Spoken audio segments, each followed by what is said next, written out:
The other day, I came across an article in the January 16th, 2019 issue of the Chronicle of Higher Education, in which Professor Louis Massour laments yet another passing of a history program at a college in the United States.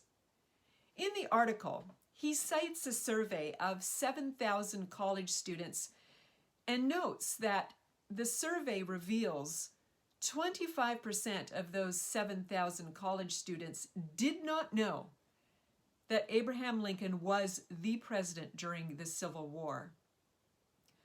What's surprising about that result is not just that 1/4 of those students did not know Abraham Lincoln and his connection to the Civil War, but that the survey was conducted in 1943.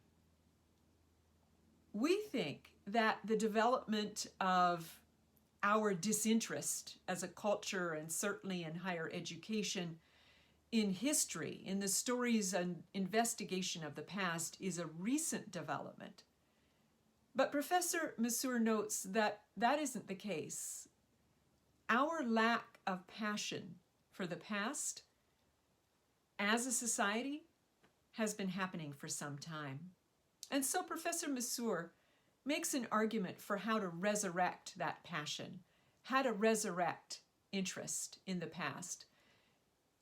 He claims that we need to make the argument not for why we should study history, but why it matters to all of us. He makes a nod towards the philosopher George Santayana's well-worn adage that those who cannot remember the past are condemned to repeat it, but notes that that seems mistaken at best. Time and again, he writes, we remember the past, and yet, nonetheless, we seem to repeat it, whether it's going to war or shutting down the government. One valuable insight, Professor Massour notes, into why the past matters comes not from a historian, but from a novelist. In a memoir about his upbringing, Richard Ford writes, "Entering the past is a precarious business, since the past strives but always half fails to make us who we are." Massour claims that that seems right. We are not our parents, but we can see how we are related. We study history, he claims, not because of proximity, but because of distance. Because once upon a time, people lived differently than we now live. There is a foreignness to the past that we must seek to take on its own terms. At the same time, he notes, stories about the drama of life long ago might give us pause, a chance to contemplate our common humanity with those who came before. At its most purposeful, examining past lives can lead us to examine our own. I thought that those were profound words for us this afternoon as we begin La Sierra University's 12th Annual Archaeology Discovery Weekend. We investigate the past. We excavate the past because we're interested in discovering lives that are different from our own and taking what we learn from that to help us examine us today, our own lives, rethink who we are and what we're doing, and more importantly, why. So, once again, I have the privilege of welcoming you to this very unusual Archaeology Weekend. I'm so glad that even in the midst of COVID-19, we have not set aside this event because we cannot gather, but instead have translated it into the online, the Zoom environment. So, on behalf of our Center for Near Eastern Archaeology and La Sierra University, please allow me to welcome you to this important event, because what you're doing this weekend, reinvigorating, celebrating your passion for preserving the past, is so vital to helping us move through this particular point in our journey, in what will, in a few moments' time, be the past, be history. So thank you.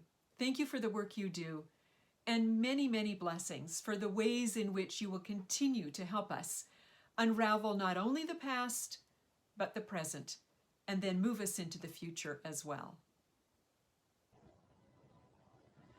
And I would like to add my welcome as well. Thank you, President Fehr. Appreciate your words very much as we open our 12th annual Archaeology Discovery Weekend.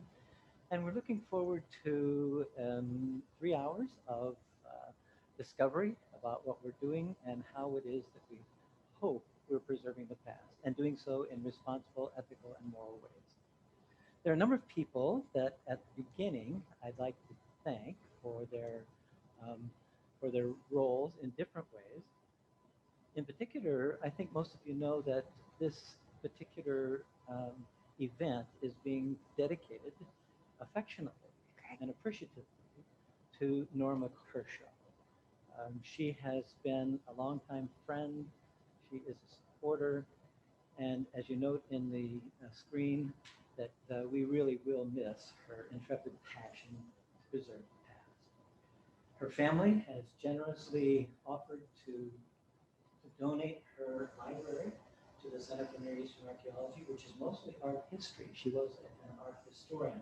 And so we will be benefiting greatly by having those volumes in our library as well. Some other people to thank.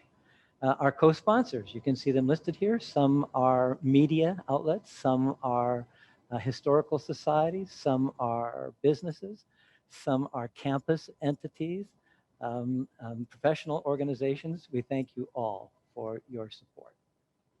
And then we want to thank our donors, several different categories of donors, financial contributors. We are, as everybody is with COVID, we are needing financial support, and we'll be saying some more about that later in the program. Grants and awards, you'll hear some about those as we go through the program as well. Artifact donations, we have several collections, several thousands of artifacts because of donations. One that's fairly large collection of pristine artifacts is coming from Dr. Harvey Cohen in San Diego. There are several others as well, but we cannot express enough our appreciation. We will provide them a good home in preserving their past and preserving them. Library donations, several have come in, and of course now we're thinking about Norma Kershaw's as well, and logistical support.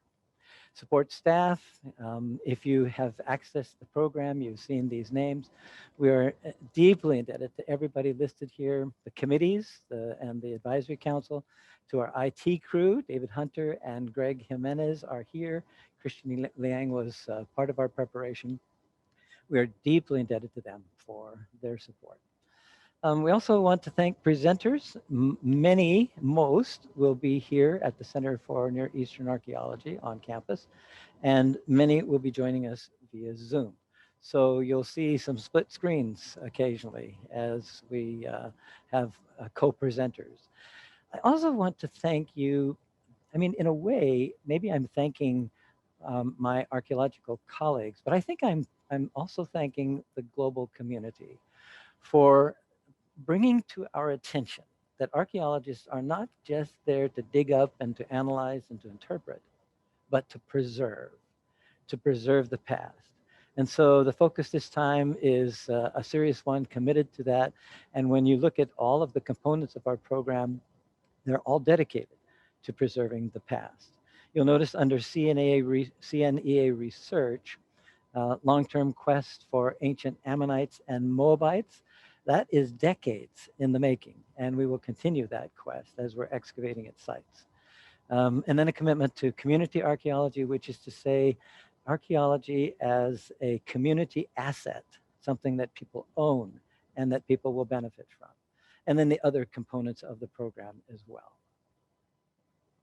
If you'd like, you can keep on one window the program. You see the URL for it there.